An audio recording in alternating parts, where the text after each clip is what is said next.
Então, continuando aqui o nosso debate, temos que chegar numa questão que é presente em tudo, que é essa questão da interação nossa, do setor produtivo, com as autoridades públicas. Então, eu vou perguntar para cada um dos nossos debatedores de que maneira eles acham que se dá esse diálogo, se ele é produtivo ou não, se as autoridades realmente nos procuram, se nos escutam e se agem de acordo com as necessidades do setor produtivo. A sua opinião, Marcos? Eu diria que, assim, normalmente a iniciativa é da iniciativa privada, né, das empresas. Então, o empresariado, normalmente, procura o setor público para apresentar sugestões, debates. Somos bem recebidos, sem dúvida, de uma forma geral. A minha percepção é essa, né? Tem pessoas qualificadas em várias áreas, mas o efetivo resultado, né, assim, construir um processo. A gente tem visto algumas situações. Eu tenho me debatido, imagino que o Siduscom talvez tenha até abordado essa questão da lei de drenagem, que é um negócio que é improdutivo. Assim, a lei ela tem fundamento assim, de existir, mas os parâmetros estão totalmente criando uma ineficiência na economia.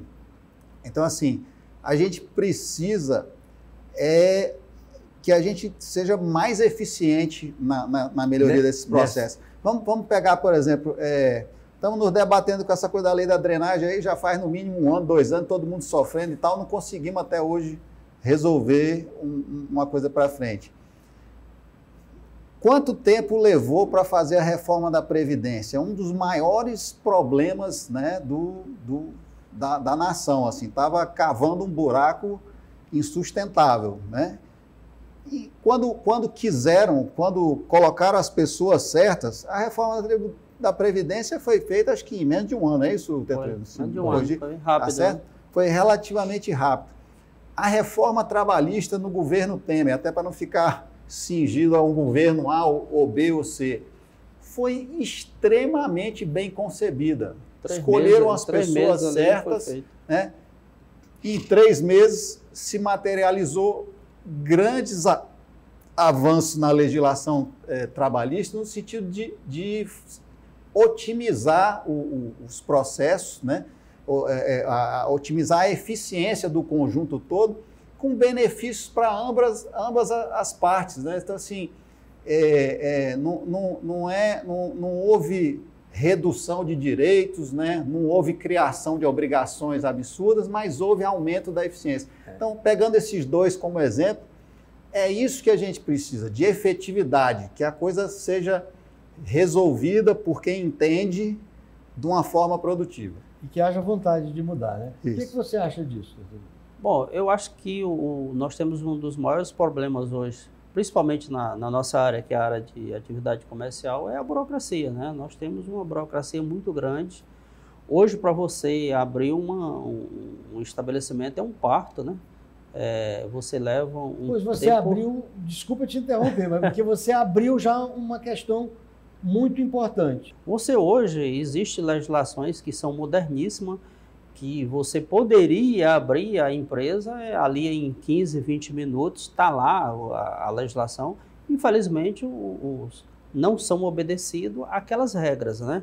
Um dos maiores óbitos é exatamente essa burocracia é muito grande nesse momento para isso aí. Então, isso é um custo, se duvidar, um custo maior do que o custo tributário, porque você tem... demora naquilo dali, você está pagando aluguel, você está pagando colaboradores ali para poder estar trabalhando ali e não está produzindo.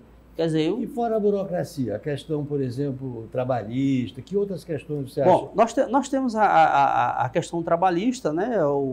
Vem avançando, né? Os acordos coletivos vêm avançando. Por exemplo, a gente tem feito bons acordos coletivos nos últimos tempos, junto com os sindicatos comerciais. Eu acredito que beneficia a todos, né? Mesmo que a gente tenha brigas muito grandes, mas a gente tem feito bons acordos trabalhistas exatamente em decorrência da própria legislação que teve lá, da reforma trabalhista, que teve lá, como o Marco falou, no governo Temer, né? Criou um ambiente propício para você fazer esses acordos coletivos e está aí trabalhando, né?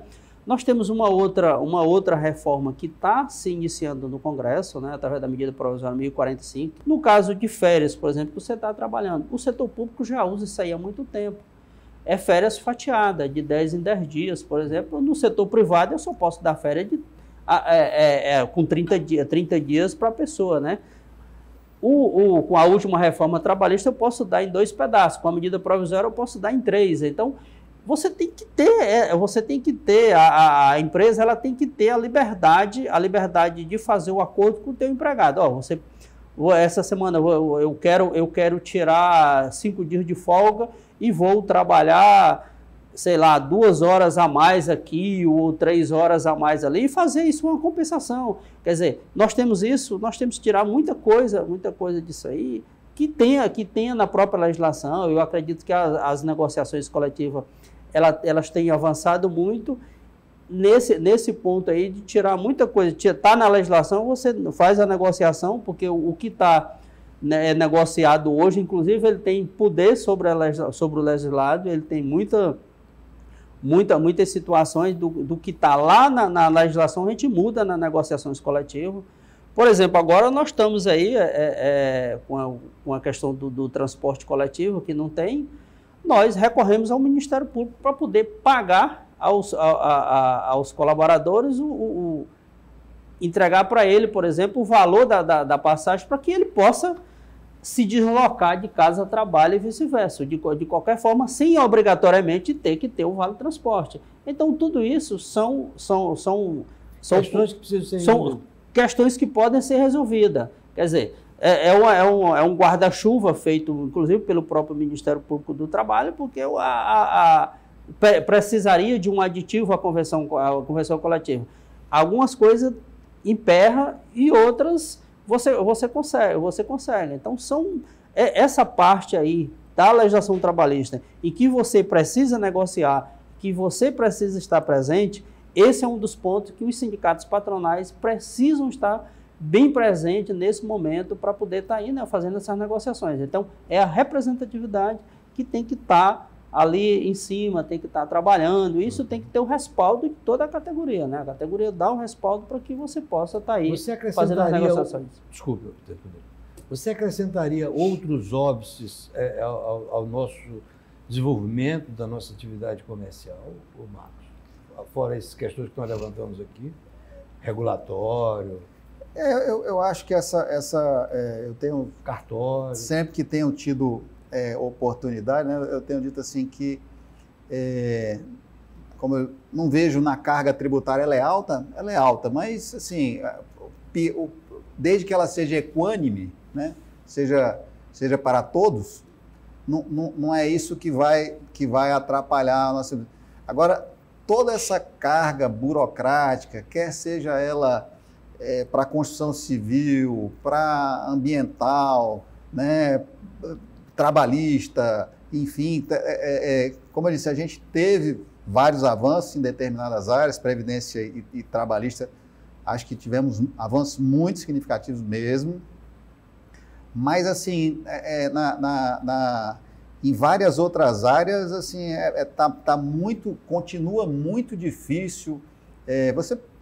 Como eu disse, você teve um encontro com o pessoal da construção civil, imagino que deve ter ouvido esse relato. Você vai construir, você não tem nem sequer um checklist para saber que obrigações você tem que cumprir, né? Fica mais ou menos como acontece nos cartórios, né? Você leva um pedaço, depois pedem mais uma coisa, pedem outra, e determinados processos se arrastam e falta uma certa coragem, né? Uma certa coisa do gestor público, né?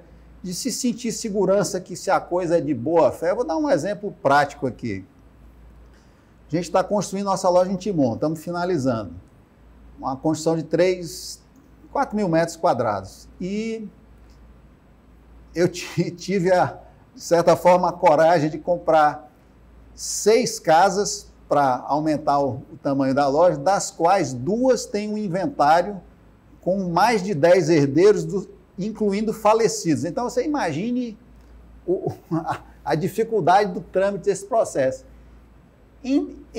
A despeito disso, hoje eu recebi o habites da obra.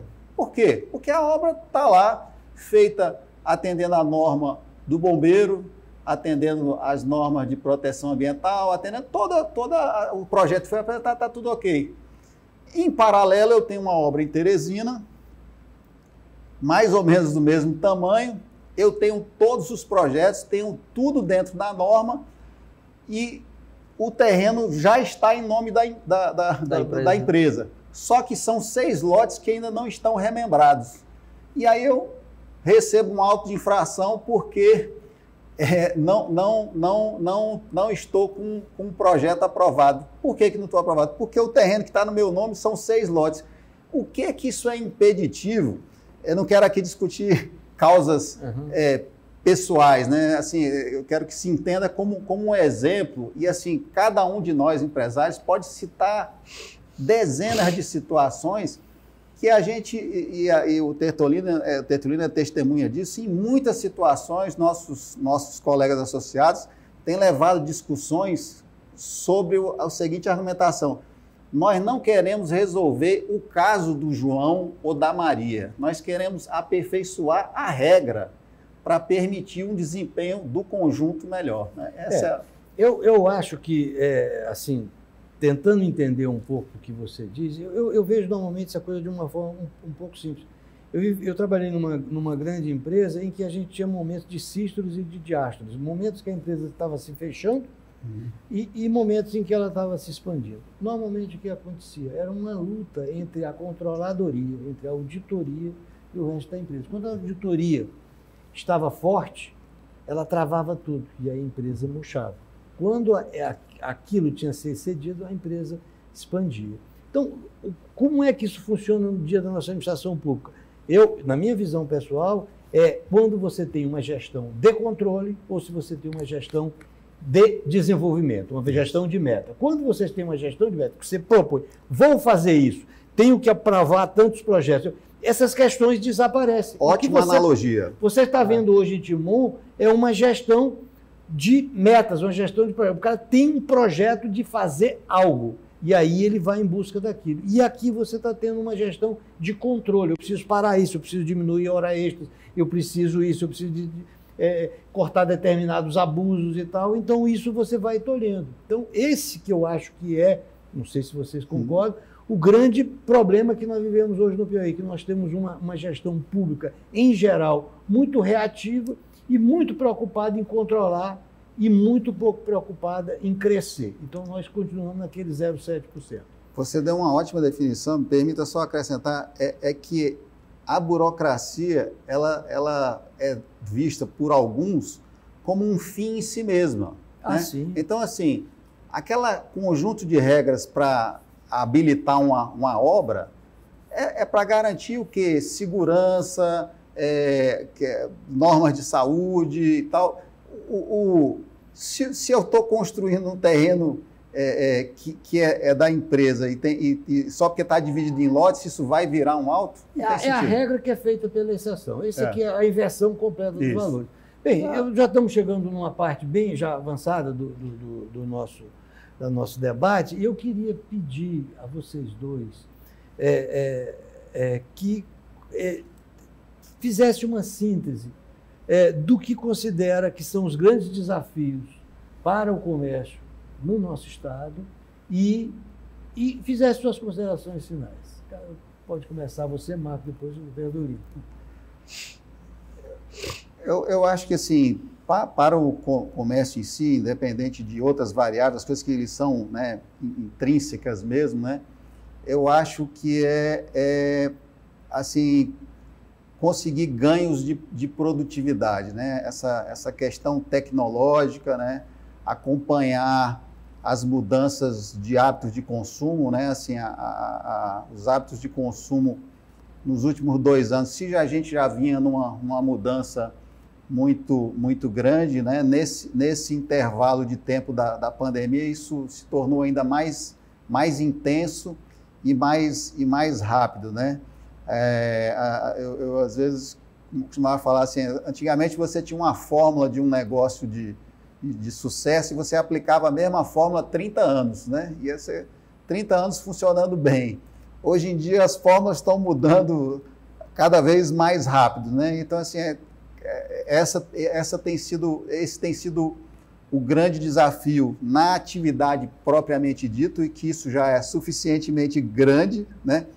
E a gente precisa aliar, e aí eu acho que tem uma convocação para todos nós piauienses, né? Quer seja da área pública, quer seja os profissionais liberais, quer seja da área privada, de que a gente consiga congregar esforços de forma construtiva para aprimorar um ambiente de negócios que permita o efetivo desenvolvimento da nossa economia. Até porque se não fizermos isso, os .com estão chegando e estão tomando o nosso cliente, não é isso? Com certeza. Então nós temos que ser também um .com de alguma coisa. Com certeza. Né? Sem querer citar as marcas, que já são muito fortes, mas estamos falando de Amazon.com, estamos falando de Americanas.com, estamos falando desses grandes vendedores nacionais e que estão invadindo. Antigamente a gente não imaginava alguém vender um pneu pela internet e hoje é o que rola. O que a gente precisa... Está tirando o comércio do nosso borracheiro.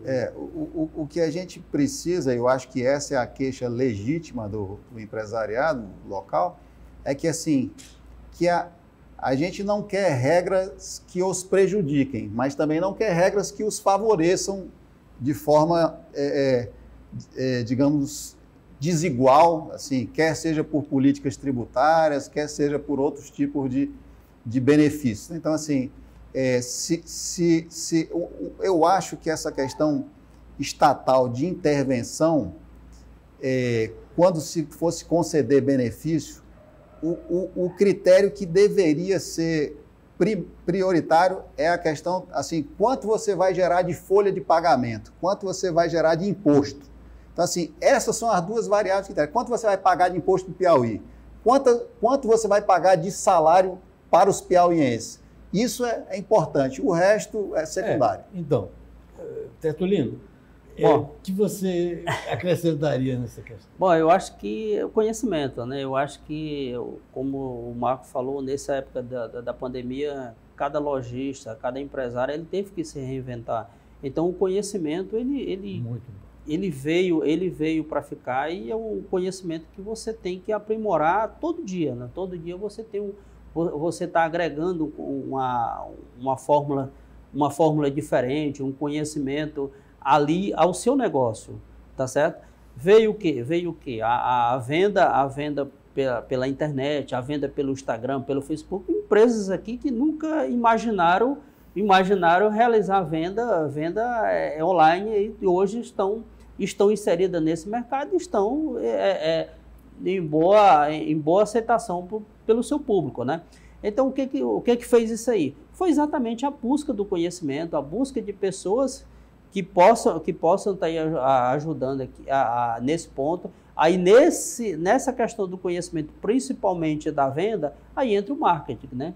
Que o marketing, nesse ponto aí, ele é bem essencial para que você possa estar trabalhando, né? Quer dizer, esse profissional é o cara que vai lhe colocar no mercado, não no mercado local, mas no mercado mundial, né? Aquilo que você precisa estar inserido hoje. Hoje você não precisa estar olhando só para o mercado local, você tem que estar olhando para o mercado como um todo, vendo as novidades, do que acontece, por exemplo, lá nos Estados Unidos, o que está acontecendo lá, você tem que aprimorar aqui, e para isso você tem que estudar, né? Tem a base do conhecimento todinho, como o Marco falou, aquele negócio que você fazia hoje e continua fazendo há 30 anos, hoje já não dá mais. Você tem que modificar aquele conhecimento, e isso é o quê? Em todas as áreas, né? Seja na área do comércio, seja na área da indústria, da prestação de serviço. Esse é o ponto principal, é a área do conhecimento que a gente deve sempre aprimorar nesse momento. Acho que nós estamos fechando de uma forma, com essas duas colocações do Marcos e do Tertulino, de uma forma brilhante. O comércio, digamos que está desafiado. Nós temos um desafio grande pela frente e precisamos que as autoridades reajam de uma forma rápida, removendo esses óbitos que nós temos, e nós também temos que fazer o nosso dever. Eu vi isso da parte de vocês. Nós temos que nos modernizar. Nós temos que agir de uma forma rápida, não só para acessar o cliente, mas para distribuir, para entregar e para fazer de uma forma eficiente. Isso requer conhecimento e isso requer vontade. Então, é esse grande desafio que o nosso comércio tem e que o nosso Estado como um todo, em todos os outros setores, tem. Nós estamos num momento de grandes transformações no mundo empresarial, no mundo dos negócios, no mundo dos governos, e nós temos que fazer o nosso dever. Não podemos só esperar que as autoridades façam. Nós temos também esse nosso desafio. Vocês concordam? Plenamente. Então, eu quero agradecer muito a vocês pelas palavras brilhantes com que vocês nos trouxeram aqui, nos ajudando a clarear esse mundo que nós vivemos desse ambiente empresarial no nosso Estado. Uma boa noite a todos. E muito obrigado. Boa noite, obrigado. Boa noite, obrigado.